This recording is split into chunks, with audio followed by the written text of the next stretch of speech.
મને એક વિચાર આવ્યો. ઓરાવો લ્યો આ એમ થાય તો પેંડા પાછા આવે તો તમે જાઓ પેંડા લઈને પાછા રમવા આવ્યા જાઓ. એ હારું હમણાં તમે જોયો બધા પેંડા પાછા અમારે આવી જાહે. બકુલભાઈ હવે તો આપણી પાસે જાજા પેંડા થઈ ગયા છે. પેંડા વેચવા આવી જવું છે. એ પેંડા વેચવા નથી જાવું, પેંડા ખાવી.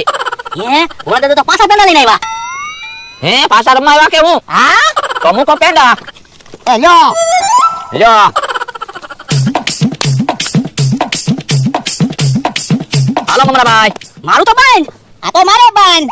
તો મારું બંધ. તો બે પેંડાનું બંધ. ઓ બાપા હે જુગાર રમો છો? અરે મને હું કામ ધોકો માર્યો. પણ હું તમને ધોકો ન મારું તો બકુલભાઈ ને મમરાભાઈ ને હાસું ન લાગે. આ એ હાસું તો હું કહું પેંડા થી કે પૈસા થી જુગાર જ ન રમાય. જુગારમાં કોઈ દિવસ કોઈ જીતે જ નહીં. આ એ હાસું. વિડીયો ગમ્યો હોય તો લાઈક કરો અને ચેનલને સબસ્ક્રાઇબ કરો.